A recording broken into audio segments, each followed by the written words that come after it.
All right. Hello, everyone, and welcome to the last month of the year. This is December 2019. We're at the end of the month, end of the year, and we're going to talk about the games coming out in the final month of 2019. My name is Mike. My name is Nick. Yeah, and this month kind of sucks. We were looking over the games, and there was really not a ton of games that are coming out that are like monumental, which is totally expected. The holidays are always like that. People are buying games that came out through the year for Christmas, so usually developers are not releasing big games in December. Last year was kind of an exception. You know, Mario Odyssey, I think, came out in December a couple years ago. Smash Bros. Came out in December too, right? Yep. So there's always been at least one game. This is the first month where I feel like there really isn't any major release.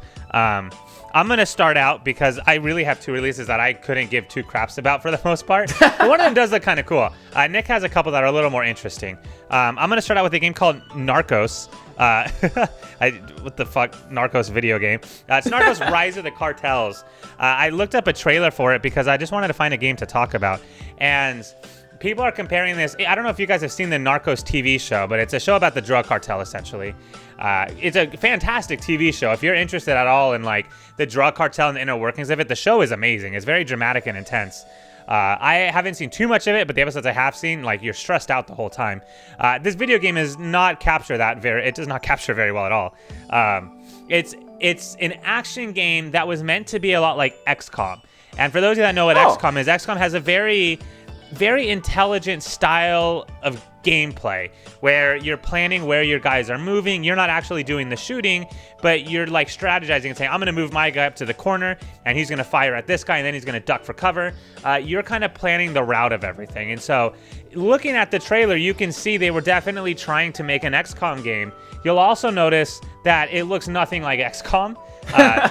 The menuing and everything in it it doesn't look good. It looks like if I try to make an XCOM game with my experience with Unity, which is extremely little, it looks like these people kind of just rush to put out a game and slap the Narcos name on it and are hoping that people will buy it, which is funny because I think the big audience for a show like Narcos is people like in their 30s and 40s. So I don't think they're catering to the right audience for buying this game. But regardless, I do feel like this game could have been really cool. I think the idea of like an XCOM type game trying to stop the drug cartel does sound interesting.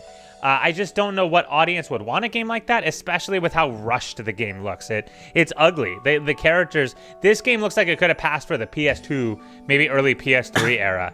Like I feel like we've been saying that about a couple games recently too. Like Jumanji fell under that belt too. Yeah, and it's sad because like, and granted, I didn't expect a lot out of Narcos anyway. A video game based off of a TV show like that usually doesn't come out too well.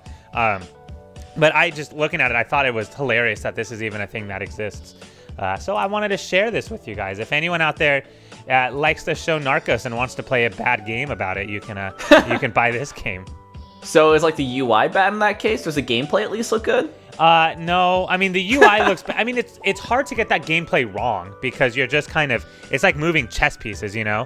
So I'm sure the gameplay on it's fine, but I feel like with a game like XCOM, the UI is the only thing that matters, you know? And so having a poor UI in a game that's all about menuing is worthless, which I think is this game's biggest issue. I would agree with that. Yeah. So let's move on to the next game. And this one is more of just kind of a re-release.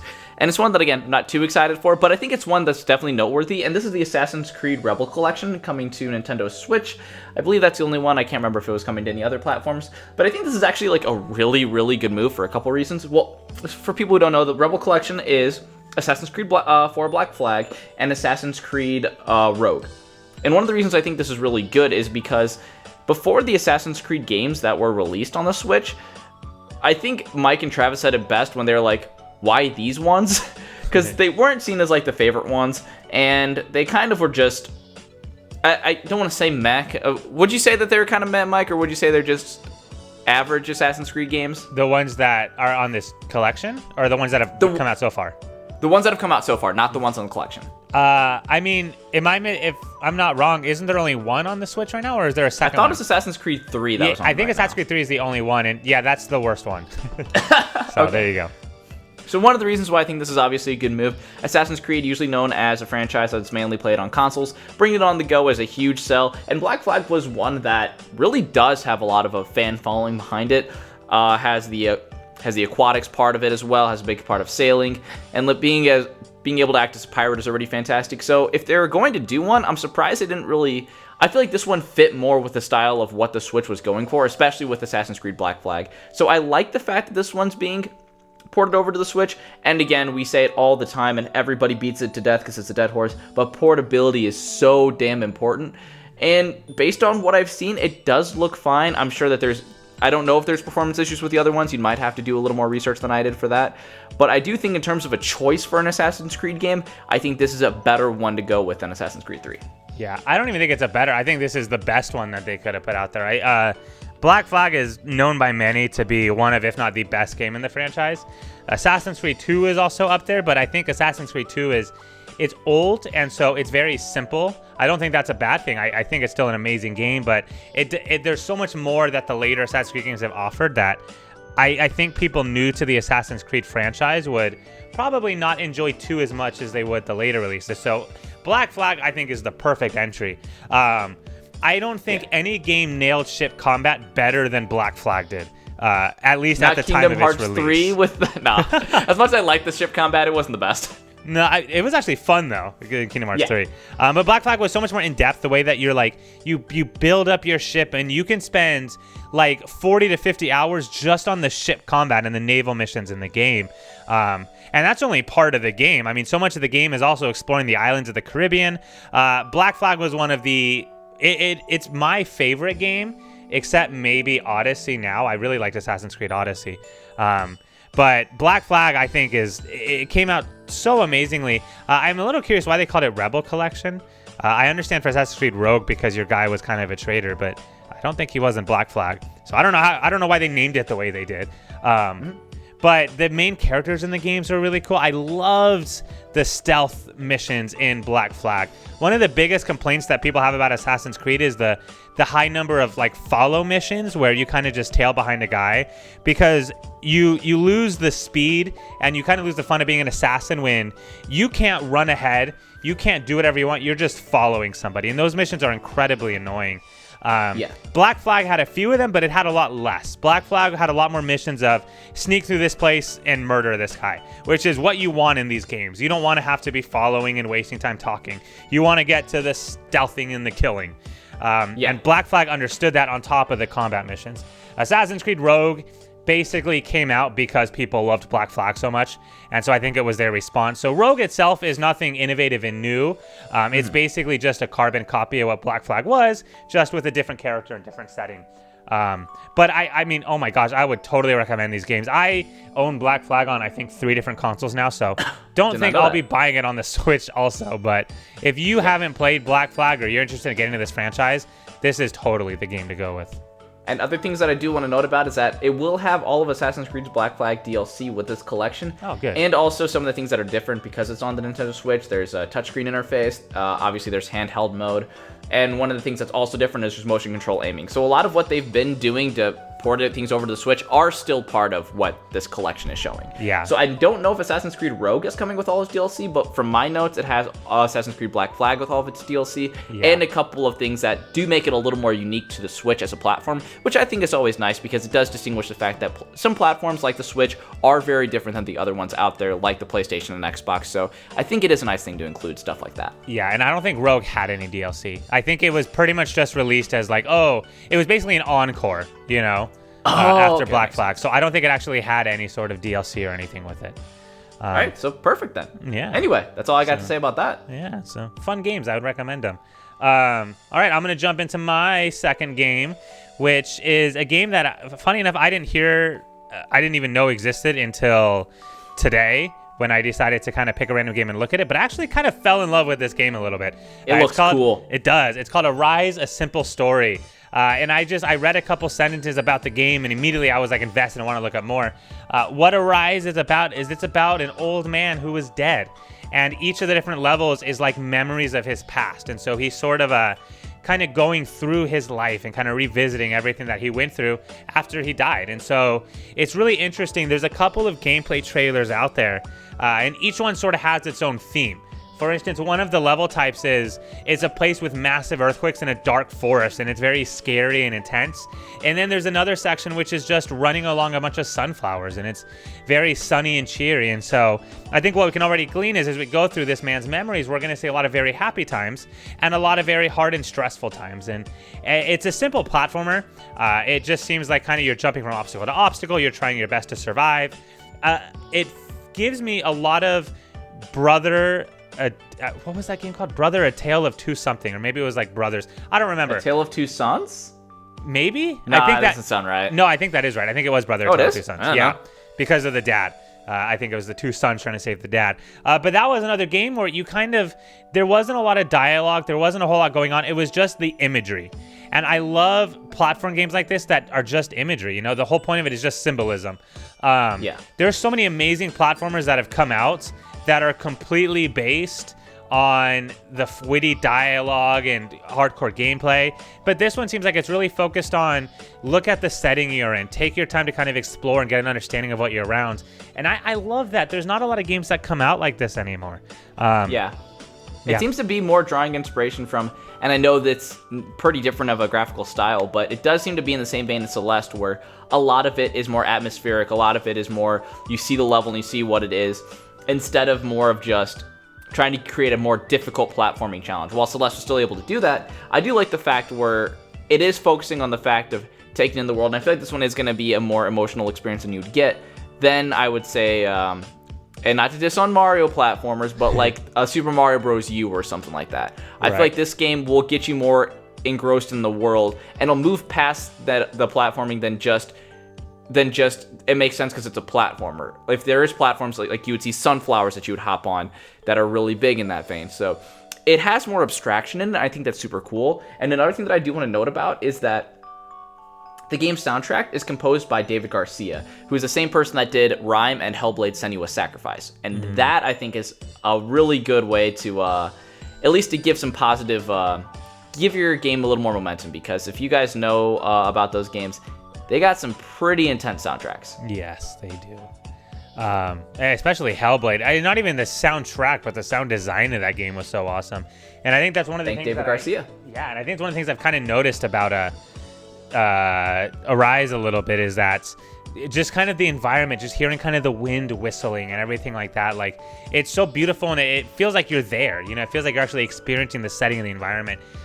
We always talk about what defines a game, you know? Some games are defined by their story, by their music, by gameplay. And I really do feel like this is one of those games that's really defined by the setting and the environment that you're in. Because the setting is what's going to tell the story in this game. And I love that. I love games that are like that. And so this is a game that I did not know existed until like 30 minutes ago.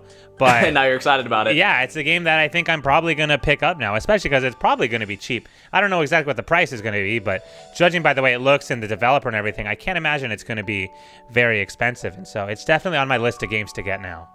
Yeah, I feel like I'm hoping this could be a game that you can kind of beat in an afternoon, because I feel like it could be really fitting if it's like that. Yeah. Oh, absolutely.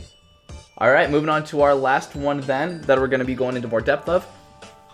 And this is Star Ocean First Departure R. Now, this game, I'm going to give you guys a heads up, is a little odd on how it got to this point, because it's kind of a remake of a remake. The first Star Ocean game wasn't actually released outside of Japan. So the first time that basically the first game in the series of Star Ocean that got actually a Western release was Star Ocean First Departure without the R. And that was actually a PSP game. And it was the first, basically this was an Enix game. This was when Squaresoft and Enix were separate companies, before it was Square Enix. But when the PSP remake was published, it was when it was Square Enix. So the timeline is kind of weird with this game. But also another thing that's going forward is that the remake team that handled this game was also responsible for porting the Super Nintendo Final Fantasy games to the PlayStation 1. A little bit about the story of the Star Ocean game is that you, I believe the main character's name is Roderick, and some of your friends basically formed your town's militia. And you discover that some of the townspeople are becoming petrified into stone.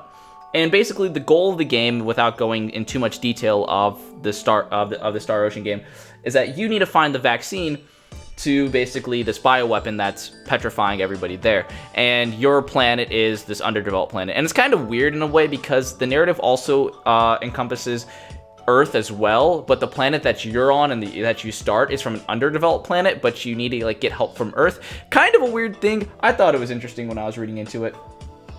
But so basically, the original game, made for the Super Nintendo, I believe it was made for the Super Nintendo, never got released outside of Japan. So the remake of it was First Departure, released for the PSP. This is First Departure R, which is basically the remake of the PSP game. So it is kind of weird and kind of convoluted, but this is kind of there's some cool quality of life things that are being added to it. There's new character illustrations, there's new gameplay balance. I don't know exactly what that entails. I'm guessing different attacks and maybe a little bit balancing the stats. There's full English and Japanese voiceovers in this game, which I think is super cool. So you can basically toggle which one that you would want to do more. There's HD graphics, and another thing that they have is they also have the ability to speed up the game to double speed. And especially when it comes down to remakes of older games that originated on, I would say, like the Famicom, or like Super Famicom and like Super Nintendo era, I think including the option to do that is a great idea. Even for games like the PlayStation 1. Like, I loved the addition to speed up Final Fantasy VII when I was playing it as well, to the 3x speed that came out for the version for Switch. So I think those are just very welcome additions in my mind. And another thing that I'm not sure if it's just trailer specific or if it's in the game too, I did see animated cutscenes. So there is a decent amount that's going into this than just remaking the PSP game, which I think is always really cool. Yeah. But they are doing a lot to keep the experience fresh. So basically, it was really the Final Fantasy VII thing was one of the things that I want to note about, because I use that a decent amount, especially when level grinding, and I think it's just a good thing to do, especially when you have some older games. It's more of a time saver because obviously people's time is more limited nowadays. Might as well give them the option when trying to relive an older game, because some of that is just downtime, and I always like the option to include that. Either way, the Star Ocean series has been a series that I kind of wanted to get into. Most people who have that I've been talking to in certain Discord channels about games that have been similar to Ys, or if you like the Ys series, you like other ones. And I've seen the Star Ocean name pop up a little now and then. So I've been looking to get into the series for a while. This might be a good starting point for me, considering that this is a remake of the first game in the series. Yeah. But I have always been intrigued by the Star Ocean games, and the more I've learned about this, the more I've gotten excited about it. Awesome. Yeah.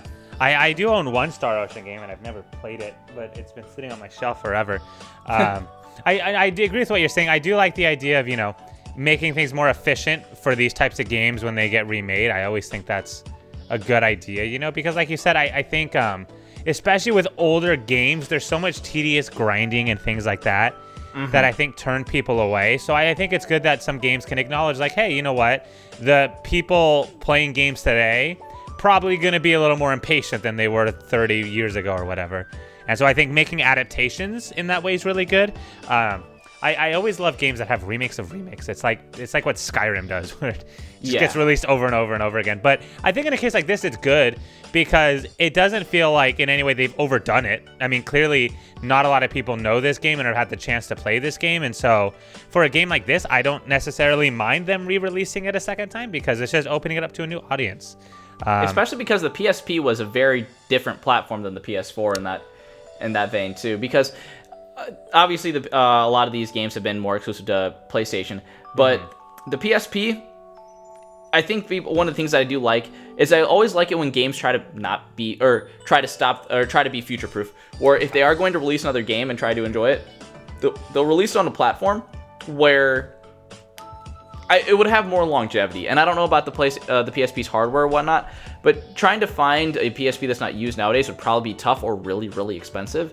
And so I always like it when they're trying to go for the route of more, I don't know, this is me talking about more from games preservation, which I know doesn't have as much weight in this, but I always like the way, I like playing the games with a controller in hand and on a TV screen. If they give me that option, that's awesome. I guess that's what I'm trying to say in this vein. Yeah. But with the double time speed, I always think it's just a nice way to do it, especially to control I know Mike was talking about it with level grinding. I just think it's a really good way to help the player control the pace that they want the game to go at. Because certain people are more gameplay focused, where they just want to do the battles and they want to see a tough fight ahead. Some people are more story based, so they can just go at a regular pace. But every now and then you kind of reach a point where you're just like, all right, I get the point, let's speed up with it. So if there is a pacing issue, the ×2 speed kind of gives them a little more control in that aspect. So, and I feel like it's more prevalent with older games, because newer games I don't feel like have that issue as much. Right. Maybe because it's gone through the iterations. I don't know. I'm speculating at this point, but either way, I am excited about this game. I'm not sure if this is going to be a day one buy, or if this might be like what I would do, buy it very early and then not play it for 6 months. But it does look interesting to me. Yeah. No, I agree. Like I said, I haven't had too much experience with it. From what I've heard from the Star Ocean franchise, the games are very hit or miss. Like the one I own, for example, its Metacritic score was like in the 50s. So I know some of these games are amazing and some of them are not. So it's always hard to say. I'm assuming since this is one of the originals, like it's probably really well made. But as we know, remakes can sometimes kind of damage the way games are. So hopefully this is not one of those cases, but we'll see. It's a good franchise. Yeah, I would hope so as well. Yeah. But overall, that's, I think, the one that I did the most research on, because like, hey, Star Ocean, can I get into it now? Maybe Yeah, maybe not. I don't know. It could be a start. I mean, December is going to be busy no matter what, even though there's not big game releases. That is very true. Yeah, so those are the 4 that we decided to touch on. There was a couple of other things coming out that we didn't mention for a couple of reasons. Life is Strange Episode 5 is coming out. Life is Strange 2, I should say.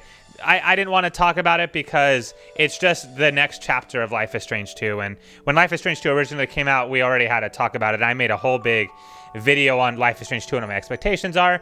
This is just sort of the conclusion. So if you've been keeping up with that game, that's a fun one to look at. Darksiders Genesis is a game that none of us really are huge fans of. This is a huge release for people that are a fan of that franchise. The Darksiders games are very good. It's only coming out for PC and Google Stadia, which I thought was very interesting. It's one of the first ones it's coming out to. But there's still they need games at this point. I guess take what you can get. But it's not coming out to console until February 14th, so we still have a while to go for that. So I'll probably talk about that one then. And then the last one I want to mention is Descent of Dragons, the Hearthstone DLC. I wanted to mention that because I know Hearthstone is kind of a popular game that's important for a lot of people. And so kind of the big expansion for that game is going to be coming out this month as well. So not a lot of new games coming out. A lot of re-releases. Nick mentioned 2 games that are re-releases, and I just mentioned like 3 more expansion packs and DLC type things coming out. That's what December's always kind of been about. It's always been a month of, let's just add things onto our game and release some games that are not super big and popular, and let's just let people take advantage of holiday sales on the awesome games that came out this year. With that being said, we have officially wrapped up our last anticipated releases of 2019, which is crazy to think that we got through another year of these. I like these videos. They're fun to make. They are a lot of fun. And if you have any games that you're going to buy this month that we did not mention, I would be amazed to know what they are. So please let us know what they are. And if you're going to be buying any games that are coming out this month, as always, let us know. We always like to know what people are buying and what people are looking into. So with that being said, I'll see all of you later. Bye.